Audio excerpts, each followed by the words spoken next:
Okay guys, 2012 Ram 2500 would not start. All of a sudden just would not start.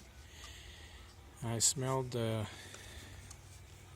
mice underneath the fuse box. These little clips.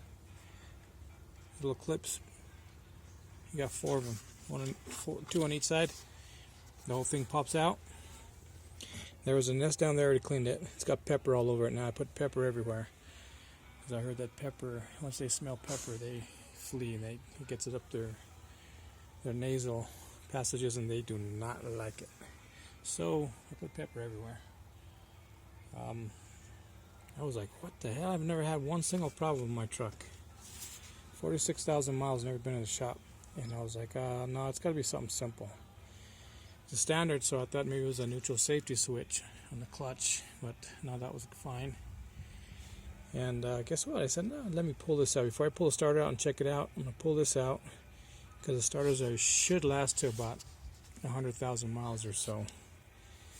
So guess what? I pulled it out, and you can see all those wires right there. There we go, focus. Yeah, those wires are all chewed up.